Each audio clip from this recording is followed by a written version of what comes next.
Let me ask you a 3-part question. When you're having a conversation, are you able to immediately sense if the conversation is off, hear what people leave unsaid, or ask the right questions at the right time? If your answer is yes to all 3, then congratulations, you're a super communicator. Ask Pulitzer Prize-winning author and journalist Charles Duhigg. He even wrote a book on the subject. And according to him, supercommunicators are a rare breed. But don't worry if you don't identify as one. It's a delicate skill, but it can be learned. I'm Jordan Travers. I'm a licensed clinical psychotherapist, and let's talk about it.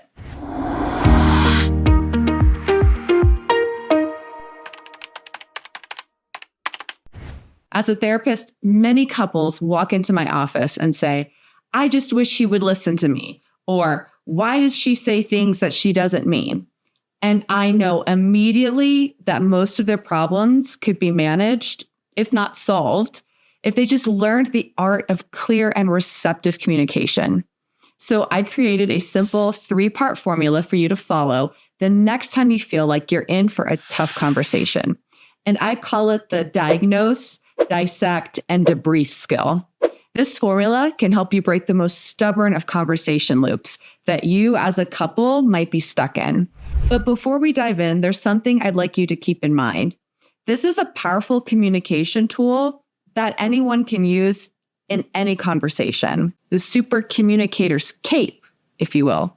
It is the pause, otherwise known as the silence in between.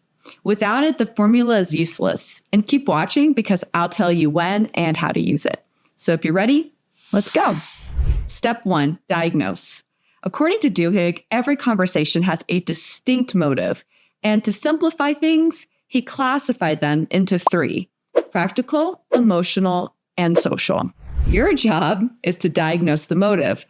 And it's not as easy as it sounds. You know why? Because people rarely ask for exactly what they need. In fact, the reason people often state as their motive to therapy is often tertiary. There's a primary or even secondary issue propelling what they believe is the problem. And it's more often a symptom of something deeper. So you need to put your detective hat on and think.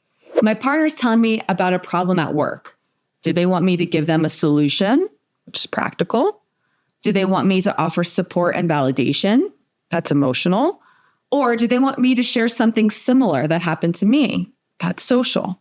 One offers a way to fix the problem, one offers a shoulder to cry on, and the other offers a moment of bonding and connection. But how do you pick one with confidence? You think they want a practical solution, but what if they just wanted to vent? Or what if they wanted to do both? Here is where you take the pause.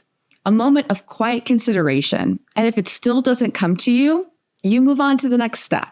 You dissect. And this is where you really tune into your partner. You look beyond the immediate clues like words and sentences, and you begin to zoom in into the finer details like tone of voice and body language. Research calls these indicators nonverbal cues. So when your partner says, I'm fine, but they have their arms crossed and they don't make eye contact with you, you already know they're not fine. It's a word-action mismatch. The skill can be especially helpful when you're having really uncomfortable conversations, say about finances or even your past relationships or your parenting style. And it's not just a matter of observation. When you notice their nonverbal cues, you can also shift yours to really make a difference. With enough practice, even the hard stuff like confrontation and giving constructive criticism won't scare you anymore, because this time you'll know better. Instead of saying things point blank, you build up to them. Instead of just pointing out the things you disapprove of, you'll also appreciate the stuff that went right. Instead of saying whatever comes to your mind in the moment, you'll take a moment and pause. And you'll move on to the final step of the formula. You'll move to the debrief. This is the final step that pulls everything together. The ability to ask thoughtful and well-placed questions. I don't know, but I might be the only one who finds it annoying when someone asks you about your day, and when you start telling your story, they have no follow-up questions. Supercommunicators are able to walk away from a conversation having pierced many more layers in terms of emotions and tidbits from the same story than the average person. And they're only able to do this through questions. So let's put it this way. If the average person asks, "How was work?" the supercommunicator asks, "Who was your favorite person on your team? What's the best and worst part of your day? Or where do you and your team hang out after a long day?" They don't make their conversation partner do the heavy lifting. They meet them halfway. And if you're feeling stuck with this part, here are 4 types of questions you can ask to get more out of any conversation.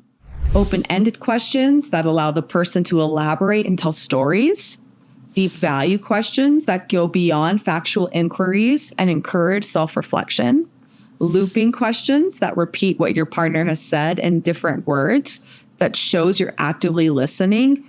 Or curiosity-driven questions that show you're genuinely interested and would enjoy learning more. Communication isn't just a powerful tool, it's the entire tool belt. It can be used to lift someone's spirit, provide comfort, inspire change, broker peace, and even make someone fall in love with you. But only if you know how to use it well.